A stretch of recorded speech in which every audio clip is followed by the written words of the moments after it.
Jeudi 5 février 2026, une rencontre avait lieu à la librairie Ombre Blanche avec Samuel Desgardins, historien de l'art, plasticien et auteur, spécialiste de Frans Mazerel, graveur, peintre et illustrateur belge, dont les œuvres dénoncent les horreurs de la guerre, de l'oppression et de l'injustice sociale. Il y présentait son livre paru aux éditions de l'Échappée en coédition avec le musée de l'image d'Épinal, Frans Mazerel, un art entre révolte et rêverie, en dialogue avec le libraire Benjamin Lebras.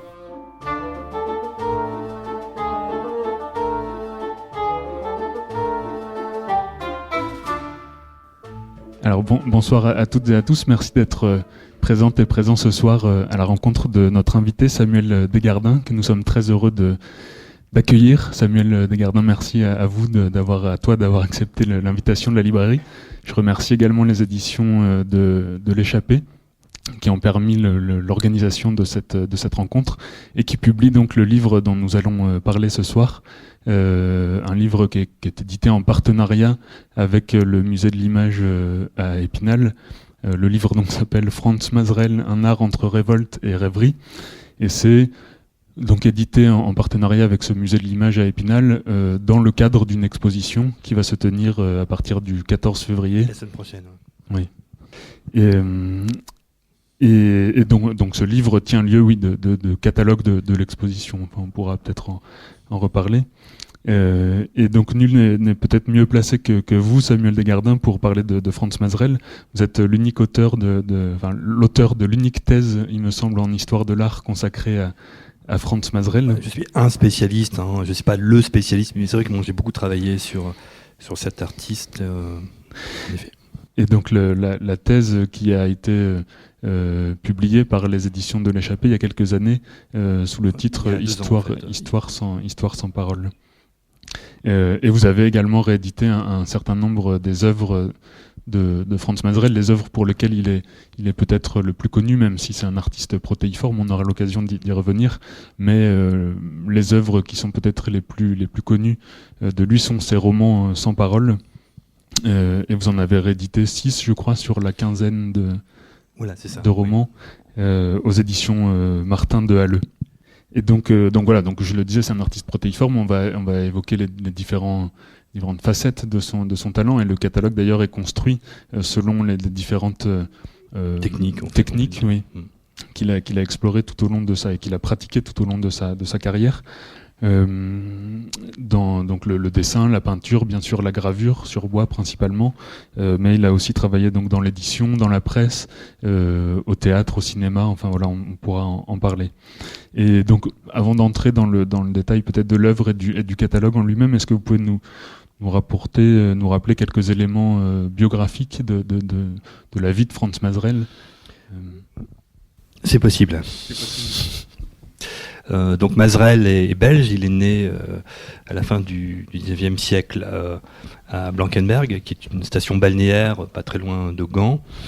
Il passe son enfance et sa jeunesse à Gand. À l'école, il n'est pas très assidu, et à l'adolescence, il demande à ses parents de suivre des cours à l'école du livre de Gand. Donc il va se former à la typographie, à la mise en page. Et parallèlement, le soir, il va suivre des cours de dessin à l'Académie des Beaux-Arts, où il va copieusement s'ennuyer. Mais en tout cas, ses professeurs vont déceler quand même un talent certain. Il y avait des qualités pour la pratique du dessin. Et ce qui va être déterminant, c'est une rencontre. Ça sera celle de Jules de Brucker, qui est un aquafortiste, donc un graveur en fait, et qui va lui faire découvrir un petit peu, en tout cas ensemble ils vont se promener dans Gand, et on va dire que Jules de Brucker va un petit peu ouvrir le regard de Mazerel sur ce qu'il a devant lui, et il va le former aussi aux techniques de la gravure. Ils vont se rendre dans les musées, et Mazerel va être surtout touché par les œuvres de Jérôme Bosch notamment, et puis par à l'église Saint-Bavon, le retable des frères Van Eyck, l'agneau mystique, qui est quand même un des grands chefs-d'œuvre de l'art occidental. Donc après l'école des Beaux-Arts, en fait, Mazerelle décide de s'installer à Paris, puisque pour les artistes, là on est dans les années 1910, pour avoir, on va dire, une certaine, pour pouvoir exposer, et avoir le travail, une certaine résonance, Paris est quand même la capitale des arts. Donc il y a beaucoup d'artistes d'origine étrangère, enfin, qui viennent s'installer ou suivre des cours. Et donc en 1912, donc Mazerelle s'installe à Paris. Il démarche en fait l'Assiette au beurre, qui est une revue satirique pour laquelle il a quand même une affection, et notamment pour des illustrateurs comme Forain ou Steinlein. Malheureusement, quand il se rend au bureau de l'Assiette au beurre, le journal est au plus mal. Donc il ne pourra pas travailler à la rédaction, mais il fait une rencontre capitale, déterminante en fait pour la suite, qui est celle d'Henri Guilbeault, qui était le dernier rédacteur en chef de l'Assiette au beurre. Guilbeault est un journaliste, un écrivain, est proche des milieux anarchistes. Et Guilbeault va lui faire rencontrer justement des écrivains, des journalistes. Et voilà, on va dire, je ne vais pas développer jusqu'à la fin, vraiment le tournant, et ce qui fait que Mazerelle va devenir Mazerelle, c'est la Première Guerre mondiale. Donc arrive à Paris en 1912, donc 1914, donc en septembre, c'est la déclaration de guerre. Et Guilbeault se rend en Suisse auprès de Romain Rolland, qui est un écrivain important en fait du début du XXe siècle, très connu dans l'Europe pour la publication de Jean-Christophe. Et Rolland en fait est une voix discordante. Il est pacifiste, et c'est un des rares intellectuels, un des rares écrivains à s'opposer en fait au conflit, puisque aussi bien du côté allemand que du côté français, il y a vraiment, on va dire, une escalade. Voilà, donc Guilbeault, une fois en Suisse, s'arrange pour faire venir Mazerelle, qui lui aussi a un sentiment d'appartenance au mouvement pacifiste. Et à partir de là, Mazerelle va collaborer à différents journaux, et il va vraiment mettre, on va dire, parce que jusque-là, il avait pas vraiment de style. Enfin, il avait un très bon dessin, il gravait bien, mais c'était assez classique. Et là, avec le conflit, le fait au quotidien de rendre compte en fait de ce qui se passe sur le champ de bataille, il va synthétiser en fait son dessin. Il va pratiquer la gravure sur bois avec ce choix du noir et du blanc. Il n'y a pas de hachure, il y a ce contraste, une gravure qui est assez incisive, et donc on va dire c'est vraiment la Première Guerre mondiale, l'éclosion vraiment d'un artiste. Et donc oui, on reviendra sur ces publications dans la presse notamment, et puis ensuite dans l'édition. Et peut-être aussi quelques mots sur justement l'exposition au musée de l'image d'Épinal. Comment est-ce que vous avez vous-même participé à l'élaboration de cette exposition? Je crois que beaucoup d'œuvres qui seront proposées, ils sont issus de collections privées. Quasi exclusivement, oui. Oui. Et de manière générale, le destin des œuvres de Franz Mazerelle est assez, assez triste. Enfin, en tout cas, il fait l'objet de très peu d'expositions, notamment en France, oui. Peut-être un peu plus en Allemagne. Est-ce qu'il y a une raison à cela? Et en quoi est-ce que cette exposition-là vient peut-être un peu réparer cette injustice? Du vivant de Mazerelle, il y a eu beaucoup d'expositions, de rétrospectives. En France, mais aussi à l'étranger, enfin surtout en Europe, mais même en Chine. Il y a eu en 1958 une exposition itinérante en Chine. Mais c'est vrai que depuis sa mort en 1972, en tout cas en France, oui, il y a eu très très peu d'expositions. Il y en a eu vraiment deux qui peuvent être retenues, et elles sont toutes présentées au musée de Gravelines, qui est un musée dédié justement à la gravure et au dessin. Alors il a été, oui, peut-être un petit peu oublié du fait qu'on retient surtout de lui ses gravures sur bois. Et je pense que la postérité est plus généreuse avec les artistes peintres, les sculpteurs, les architectes que les dessinateurs, les graveurs. Voilà, donc ce qui est un petit peu paradoxal, parce que c'est vrai que Mazerel a certes une pratique de la gravure importante, mais il peignait aussi. La peinture, je crois qu'il y a à peu près plus de 1200 peintures à l'huile, il y a beaucoup d'aquarelles, mais on va dire que son génie s'est principalement exprimé dans la gravure. C'est ce qui est vraiment là où il s'est singularisé et où la reconnaissance était vraiment unanime. Voilà. Après, les expositions, c'est les choix aussi des conservateurs.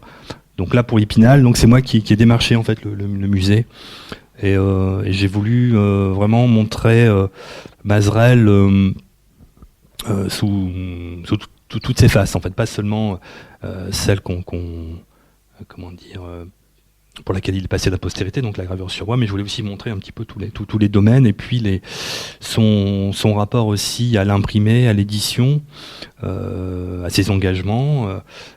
Donc voilà, donc c'est un petit peu une façon peut-être de rendre justice à cet artiste un peu oublié aujourd'hui. Et donc on l'a dit et on y reviendra, c'est un artiste protéiforme. Vous utilisez aussi le terme, je crois, de polymathe, qui est souvent associé à Léonard de Vinci, enfin en tout cas avec des connaissances approfondies. Peut-être un peu excessif.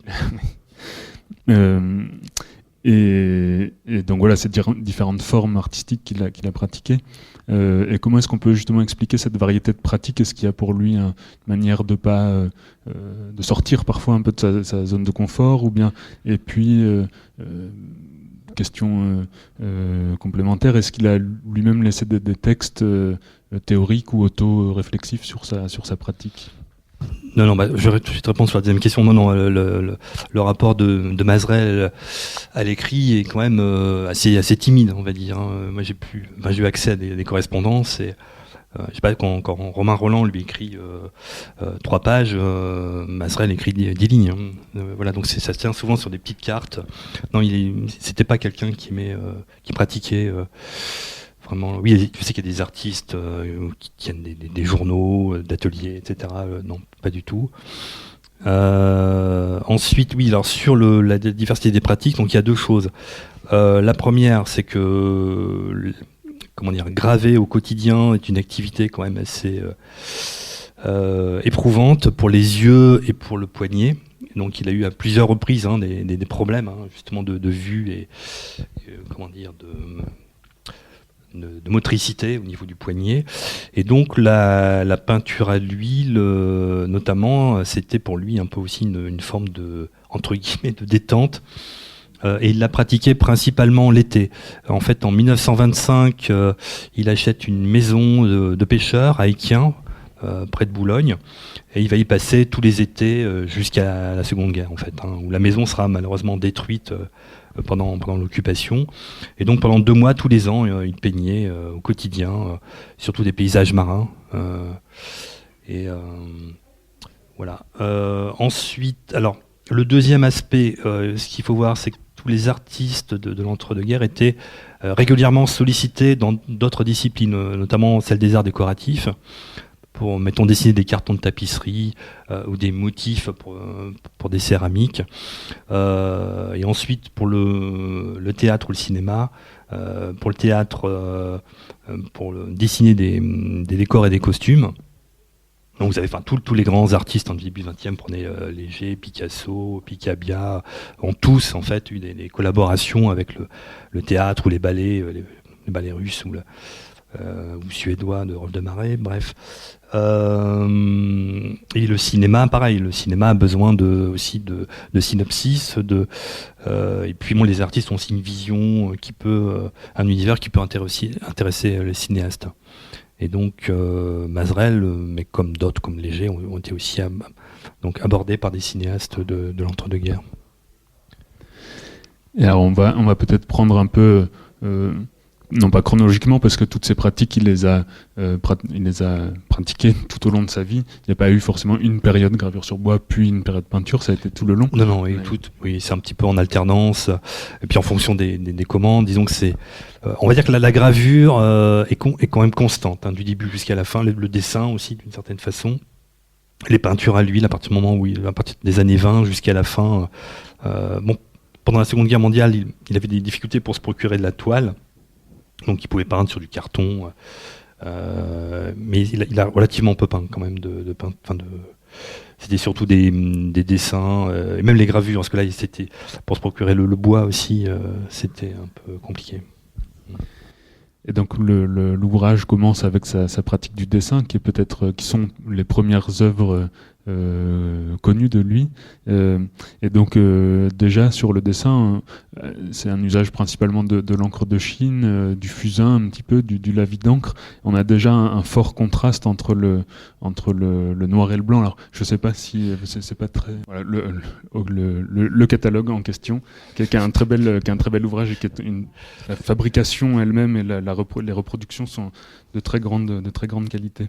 Et donc voilà, sur ces dessins, déjà une esthétique de noir et blanc très marquée, qui annonce déjà peut-être la pratique du graveur.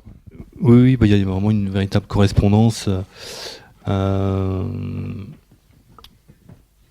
Disons que très vite, les dessins vont être un terrain un petit peu de préparation pour les gravures. Il va réaliser des dessins indépendants assez régulièrement, mais souvent dans l'esprit justement de réaliser des œuvres avec d'autres techniques ou des peintures. De toute façon, on retrouve, que ce soit dans les gravures, les peintures, les dessins, son univers est déployé. Tout est traversant, et il n'y a pas vraiment je pense pour lui, quelque part de hiérarchie. Tout se nourrit finalement. Il n'y a pas de cloisonnement non plus entre les pratiques.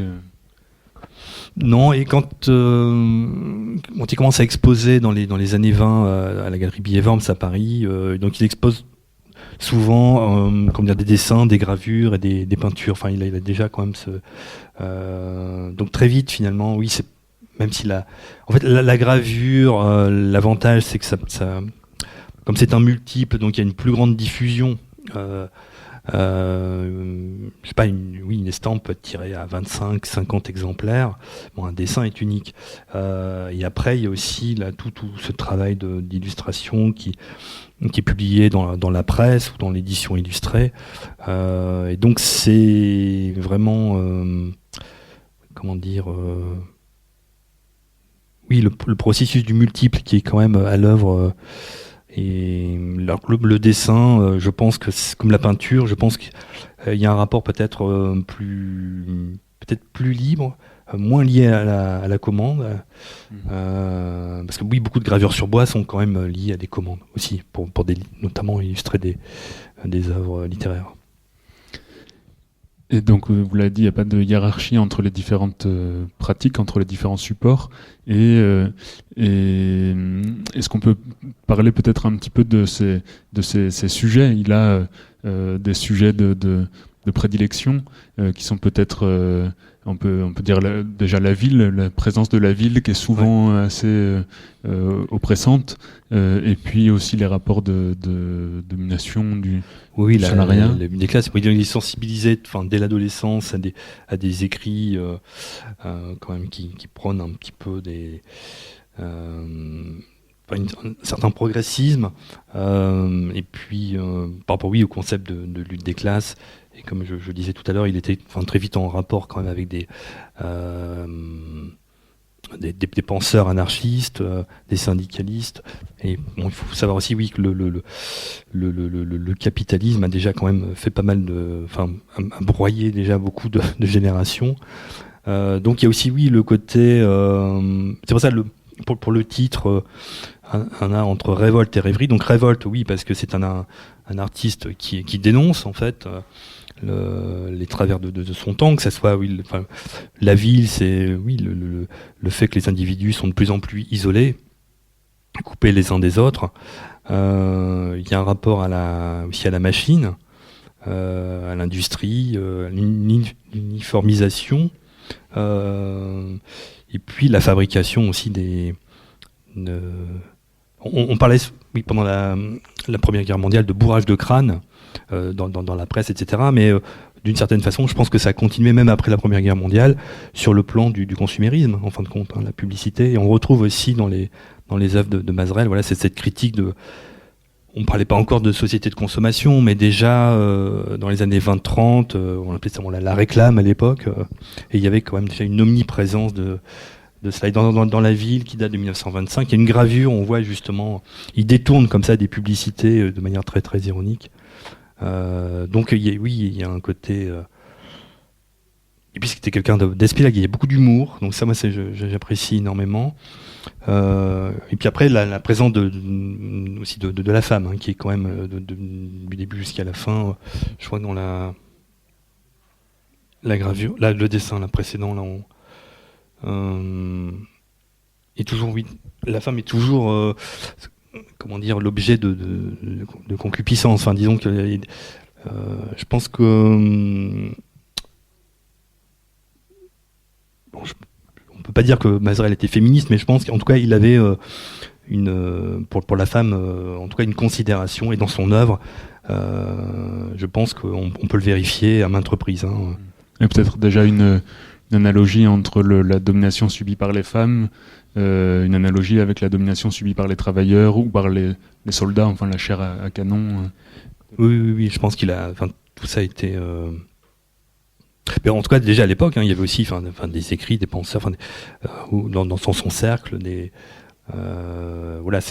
aujourd'hui, il y a vraiment une lumière qui est portée à juste titre, mais déjà à l'époque, il y avait quand même des combats de cette sorte. Oui.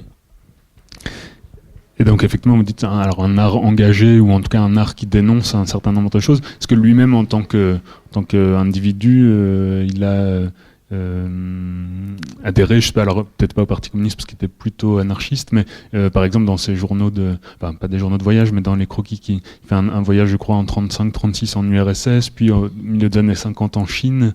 Est-ce que c'est on peut parler plutôt d'un compagnonnage. C'est vrai qu'il n'a jamais désiré être encarté.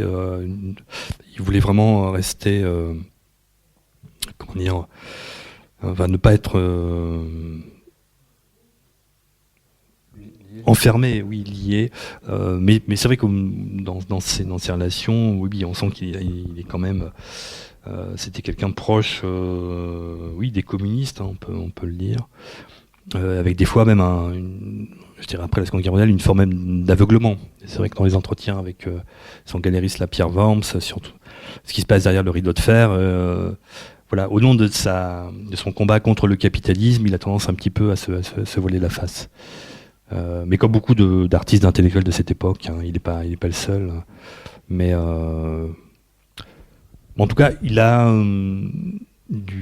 jusqu'à la fin, surtout son parcours, il a pas, il n'y a pas eu de revirement idéologique, il est resté à gauche toute, quoi. Oui, parce qu'effectivement, vous l'avez rappelé, il est mort en 1972, donc il a effectivement vécu... Il a vécu les deux guerres mondiales, puis l'entre-deux-guerres quand même, avec la montée des fascismes, il y a eu le Front populaire, la guerre d'Espagne, et à chaque fois il était impliqué. Il s'est rendu en Espagne au moment de la guerre civile, il a rencontré des artistes espagnols. Pour le Front populaire, il a dessiné des tracts et des banderoles pour les meetings, pour l'Union de la gauche. La déclaration de la Seconde Guerre mondiale, il a aussi il travaillait avec Giraudoux il y avait un bureau de propagande anti-nazi. Donc oui, il était quand même il n'était pas c'était pas un robinet d'eau tiède. Et juste par rapport, on va revenir bien sûr sur son pacifisme et son antimilitarisme, juste pour en rester sur la Seconde Guerre mondiale. Là, il va chercher, je crois, à s'engager quand même dans l'armée française. à ce moment-là? Non, pas du tout. Non, mais disons, la différence par rapport à la Première Guerre mondiale, il est vraiment il est avec les pacifistes, et là, dans les années 30, là, il met son pacifisme vraiment de côté, et là, il sent comment avec l'arrivée au pouvoir d'Hitler que c'est une autre affaire, quoi. Et donc là, il va vraiment, oui, mais par contre, son engagement, non, il est vraiment, comment dire, lui, il se bat avec ce qu'il sait faire, c'est-à-dire avec son dessin, ses gouges. Et puis bon, voilà, c'était comment dire, une exposition aussi. C'est pour ça qu'il a, il a dû fuir et se cacher pendant la Seconde Guerre mondiale, parce que bon, justement, il avait dessiné des tracts contre l'occupant. Donc voilà, il a. Et puis bon, je crois que il n'a pas été résistant, mais je pense qu'il c'est pas que je pense, mais il a aussi servi un peu de boîte aux lettres en fait, là où il habitait à Bouanet. Donc oui, donc il a été partie prenante quand même de la lutte. Et donc pour en revenir là justement à la Première Guerre mondiale et à cet engagement pacifiste et antimilitariste qui s'exprime donc principalement, vous l'avez dit, dans la presse pacifiste, dans des titres comme Demain, qui est dirigé par Henri Guilbeault, dont vous nous avez parlé, Les Tablettes ou la Feuille. Et ce qui est étonnant, et donc même après la guerre, il continue à publier dans ses revues, et au total il participe à plus d'une soixantaine de titres. Et ce qui frappe, c'est justement l'extrême variété de ces journaux et de ces revues, françaises comme allemandes, américaines comme russes. Enfin, il publie un petit peu quelques dessins en gravure dans Vanity Fair, mais aussi dans des journaux russes. Est-ce que c'est justement dû à son engagement pacifiste qui lui permet de traverser les frontières à un moment où ça paraissait difficile de le faire? Est-ce qu'il y a aussi une certaine forme peut-être de cosmopolitisme pour introduire Stefan Zweig, dont il a été assez proche et à qui cette notion... Oui, c'est un ami, et ils sont restés en correspondance jusqu'à la fin. Non, disons que je pense qu'à partir du moment où il est en Suisse, en fait, il est en contact avec énormément d'intellectuels, d'artistes, et là, il se fait une forme de carnet d'adresses, quoi. Et ce qui va lui permettre après, oui, d'être... en fait, sollicité, souvent, c'est même pas lui qui démarche, il est sollicité pour participer à des revues. C'est vrai que dans ces revues, donc il y a parmi les auteurs, il y a des amis de Mazerel, en fait. Donc il est sollicité régulièrement. Et puis après, bon, il y a des journaux qui sont un petit peu plus engagés. Je pense à Monde de Barbus, par exemple. Où là, il y a vraiment une véritable coopération. Je pense que là, il participe aux salles de rédaction, donc il y a aussi... Mais c'est vrai que la presse, c'est vraiment un domaine, parce que ça a représenté des milliers de dessins, enfin, c'est considérable. C'est peut-être d'ailleurs sa plus grosse production est sans doute celle qu'il a réalisée pour les journaux. Samuel Desgardins, autour de son ouvrage France Mazerel, un art entre révolte et rêverie, à la librairie Ombre Blanche, jeudi 5 février 2026.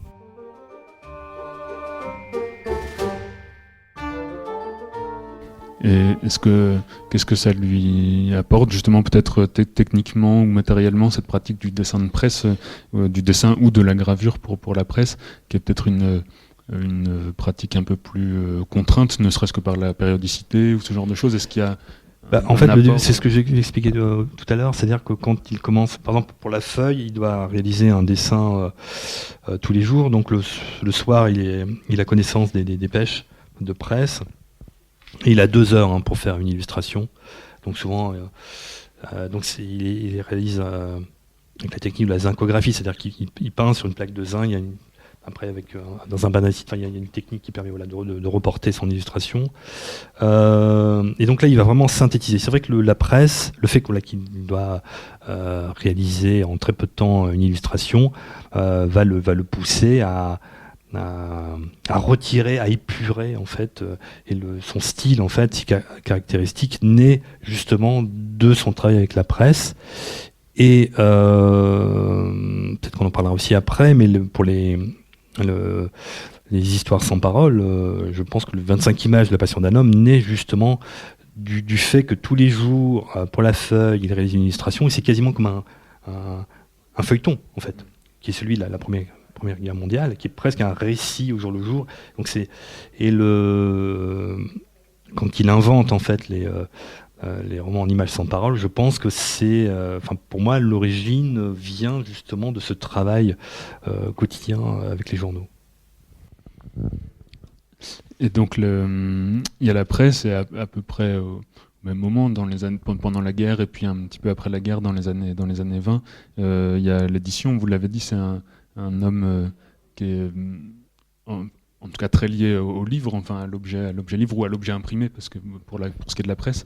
Et là aussi, donc l'édition et l'illustration de textes littéraires, par exemple, ce sont des centaines de oui, c'est considérable aussi. Disons que oui, donc dans sa jeunesse, donc il est formé dans une école du livre, donc il a toutes les notions en fait du métier. Et en 1919, avec René Arcos, qui est un écrivain et un journaliste, qui est aussi basé à Genève, donc tous deux vont créer les éditions du Sablier. Donc ce sont de petits ouvrages, format, on peut dire poche. Imprimé de manière très très qualitative, et donc cette maison d'édition va publier des textes d'auteurs pacifistes, de proches de Romain Rolland, et Mazerelle va les illustrer de gravures sur bois, et ce sont vraiment des ouvrages tout à fait remarquables, tant par le choix des textes, la qualité des illustrations, et vraiment l'intelligence en fait de l'édition. Et donc il y aura vraiment des retours très très élogieux en tout cas du cercle pacifique là, en Suisse.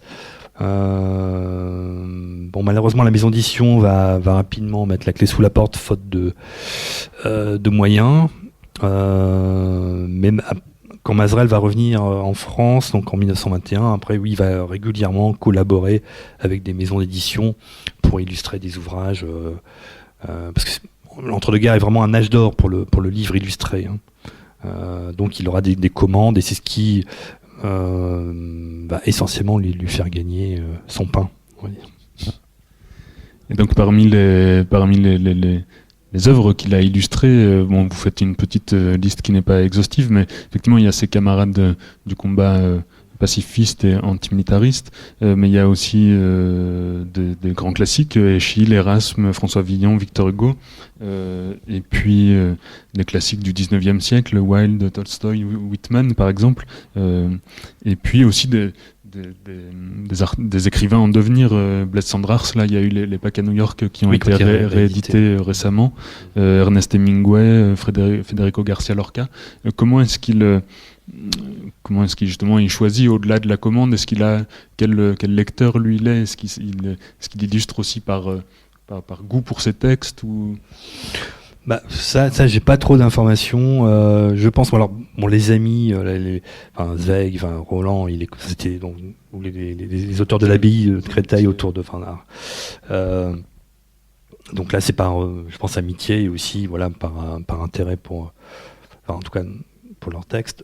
Après je pense quand il illustre Hugo, là je pense que c'est de la commande, il y a aussi des travaux alimentaires, voilà. Après je pense que il n'aurait pas pu illustrer un auteur qui lui aurait été hostile en même temps, mais disons que je pense qu'il y a vraiment une bonne partie des illustrations qui sont faites pour payer les factures. Et donc ce travail à la fois dans la presse et dans l'édition va le mener donc peut-être à son grand œuvre, en tout cas à ce qui est resté de lui dans la postérité, c'est-à-dire ces romans en images sans parole, et qui sont, alors il y en a une quinzaine je crois en tout, depuis 1919 jusqu'au milieu des années 60, donc c'est là aussi une pratique qui va avoir toute sa vie, une production constante.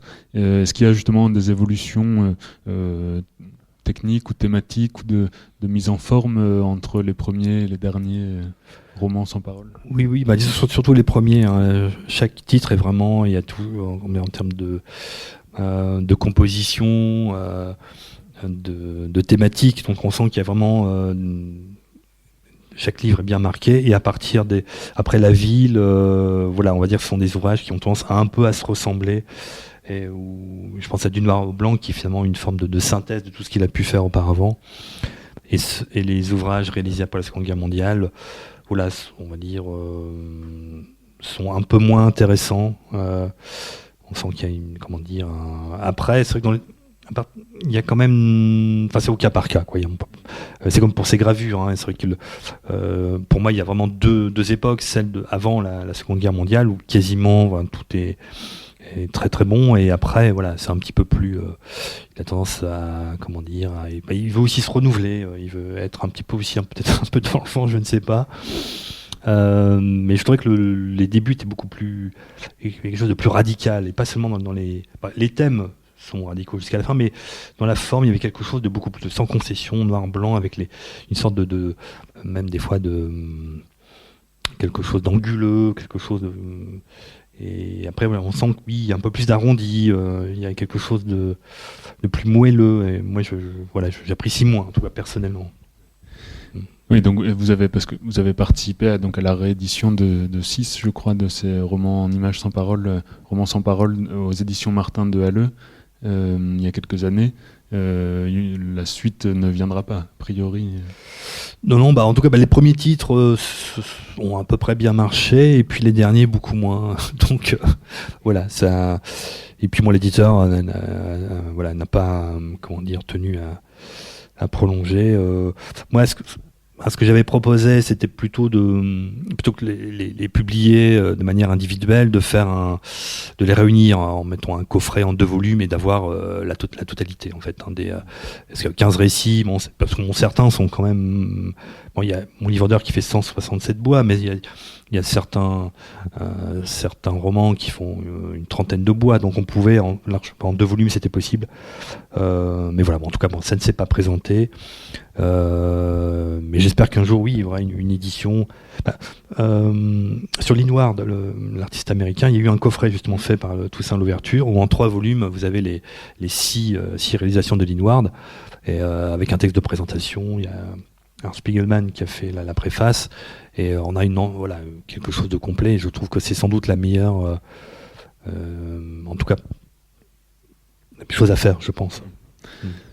Oui, et on y reviendra peut-être juste après, justement, sur cette redécouverte par un biais inattendu, enfin cette redécouverte du travail de Mazerel par le biais de la bande dessinée, ou en tout cas du roman graphique. Juste sur le succès public, alors malheureusement vous dites que les rééditions là n'ont pas marché. En revanche, au moment de leur publication, ces ouvrages sont édités et diffusés par un éditeur allemand qui s'appelle Kurt Wolf, il me semble. Alors il y a deux mouvements. Alors les tout premiers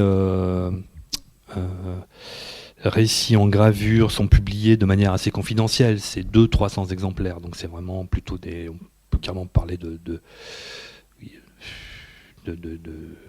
à l'époque on parlait pas de livres d'artistes, on parlait de livres de peintres, même s'il n'y avait pas de peinture. C'était la dénomination. Mais en tout cas, oui, Mazerel, dès le départ, avait cette volonté quand même de rendre accessible ces récits, d'une part par leur lecture, parce que faut savoir que ce sont un roman en images sans parole, c'est une succession en fait de gravures, donc une gravure par page sur juste le recto, et en feuilletant, il y a une narration séquentielle qui s'installe, et donc on a accès à une histoire. Souvent on suit un personnage qui est généralement l'alter ego de Mazerel, et on est plongé dans un récit, d'où aujourd'hui, oui, le lien avec justement le roman graphique, la bande dessinée, mais ces livres n'étaient pas perçus comme tels à l'époque. Et les éditions populaires, vraiment le fait qu'il y ait une grande diffusion, et on va dire pour la postérité de Mazerel, oui, ce sont les éditions Kurt Wolf. Donc c'est un éditeur allemand qui au passage est le premier éditeur de Franz Kafka. Et Wolf et Mazerel étaient assez proches. Et c'est l'éditeur qui a proposé à Mazerel justement de faire de rééditer plusieurs titre des romans sans parole, en demandant à des écrivains assez connus en leur commandant une préface. Donc on a, je crois qu'il y a Max Brod, Hermanès, Thomas Mann, non? Il y a pas oui, aussi. Donc quand même des pointures. Et ces livres vont être édités à plusieurs milliers d'exemplaires. Là, il va y avoir vraiment une vraie diffusion. Et c'était vendu, c'était très très bien fabriqué et vraiment à un prix, je crois que c'était vendu 2 ou 3 marques, ce qui était relativement faible, en tout cas vu la qualité des ouvrages. Et ça va être pour le coup, là, ça va être un succès de librairie. Et je pense que c'est au niveau diffusion, ce sont les seuls ouvrages vraiment. Parce que après la Seconde Guerre mondiale, Mazerel travaille pour les bibliophiles, très clairement. Hein. Donc ce sont des tirages vraiment confidentiels sur beau papier, vendus assez cher. Là, on est donc on pourrait dire oui, il y a presque un paradoxe, mais voilà, bon, je crois que c'était aussi pour. C'était la demande, hein. Je pense qui était comme ça. Et pour les premiers livres qui ont ce succès assez considérable de plusieurs milliers ou dizaines de milliers d'exemplaires, est-ce qu'on sait justement auprès de quel public? Est-ce que c'était associé à la littérature, peut-être la littérature populaire, ou bien est-ce que c'est quand même un public de connaisseurs, d'amateurs d'art? Enfin bon, j'imagine que c'est difficile de savoir. Mais... Oui, je pense que vu dizaines de milliers d'exemplaires, donc je pense que ça devait toucher aussi des publics assez variés. Ce qu'on sait, c'est que ces ouvrages-là ont beaucoup influencé d'autres artistes qui, à leur tour, vont créer des récits en gravure sans parole. Et des artistes de nationalités très diverses. Donc on a des artistes allemands, espagnols, chinois, américains. Donc ce sont ces éditions populaires Wolf en fait qui et puis en Chine, oui, il y aura des éditions aussi même pirates en fait. Mazerel va découvrir ça en 58 quand il sera invité officiellement. Et des artistes chinois. C'est assez comment dire. Disons que à l'origine, la gravure sur bois est une invention chinoise, en fait, mais qui va être délaissée. Et ce qui est étonnant, c'est que finalement, les Chinois vont se remettre à la gravure sur bois grâce à Mazerel. Donc c'est étonnant. Et un autre des paradoxes, il y en a beaucoup, mais c'est que ces œuvres qui sont des œuvres purement graphiques, sans mots, elles sont reconnues, plutôt par des écrivains et par des personnalités du monde littéraire, et finalement assez peu par les artistes, les personnalités du monde de la peinture, par exemple, ou du artistique.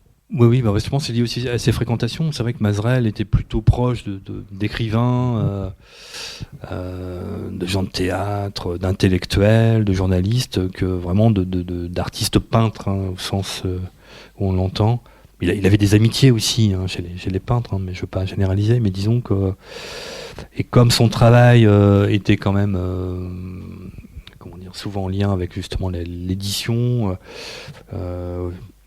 c'est peut-être ce qui l'a coupé justement du milieu de l'art, et qu'aujourd'hui dans les histoires de l'art du début du XXe siècle, il est un petit peu oublié, malheureusement.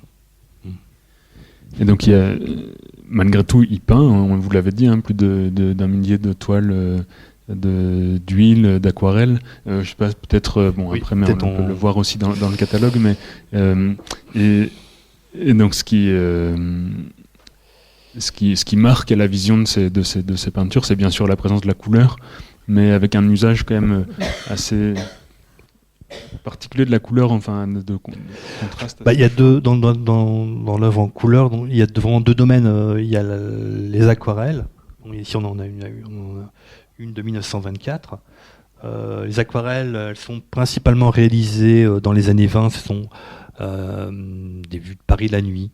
À l'époque, il avait un atelier à Montmartre, donc il avait une vision comme ça un petit peu dominante. Mais le dessin est encore très présent. C'est ce qui se structure, mais il a quand même un sens de la couleur. Et ça fait aussi un petit peu écho à la ville, justement, sur son œuvre majeure, en fait, publiée en 25. Donc pour moi, il y a vraiment une correspondance au niveau du thème. Et puis donc, ce que je disais tout à l'heure, quand il achète en fait cette maison de pêcheur, donc là il va se mettre vraiment à peindre à l'huile, et donc là on a vraiment voilà, quelque chose d'assez différent, un peu plus empâté, et avec des thématiques qui sont assez réduites, hein. C'est vraiment le monde maritime.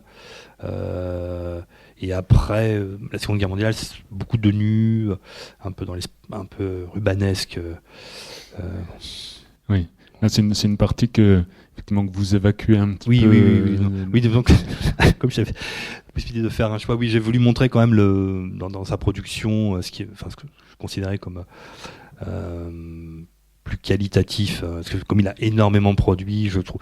Je me souviens d'une exposition là, Hélion, au musée d'art moderne de la ville de Paris, où il y avait une quantité industrielle d'œuvres et sur la fin, je trouvais que c'était assez redondant et je pense que ça desservait même un petit peu l'œuvre. Je pense que, en tout cas, après quand on fait de la recherche c'est différent, mais pour le public, je pense qu'il faut, alors oui, qu'il y ait quand même des aspects de toutes les époques, hein, montrer l'évolution, mais voilà, de pas noyer le regard avec des œuvres plus insignifiantes. Et donc ces peintures, vous l'avez dit, elles sont et la couleur seront présentes dans toutes ces expositions, aux côtés des dessins et aux côtés des gravures. Mais malgré tout, ça va pas. Ces peintures ne vont pas lui ouvrir non plus les portes du. Non, parce que c'est une peinture qui n'a. Oui, ce que j'ai pas dit au début, c'est vrai que parce qu'en fait, il est vraiment contemporain de tous ces artistes d'avant-garde. Mais lui n'a aucune affinité avec les ismes, hein, soit le futurisme, le surréalisme, le cubisme, l'expressionnisme, même si on a pu le qualifier d'expressionniste belge, mais bon, à mon avis à tort. Non, il est vraiment inclassable. Et sa peinture, c'est une peinture figurative, et je pense que c'était plutôt un plaisir de peinture pour lui que vraiment l'idée de créer une œuvre vraiment remarquable qui allait, je sais pas moi, susciter l'émerveillement, quoi. Je pense que il a fait ça, oui, il a peint jusqu'à la fin. Je pense que c'était quand même important, mais oui, disons que trop d'œuvres insignifiantes qui ennuient un peu justement à à l'œuvre peinte de Mazerel. Ouais. Et donc vous l'avez un petit peu évoqué, il y a aussi ses participations dans un art plus vivant, enfin un spectacle vivant, par exemple le théâtre et puis aussi l'opéra plus tard. Quelles sont ces créations marquantes dans ce domaine, notamment en théâtre? Donc vous l'avez dit, il a créé des décors, des costumes, des rideaux de scène. Et voilà, qu'est-ce que ça apporte, ça, ou comment est-ce que ça éclaire son œuvre d'une manière un peu différente?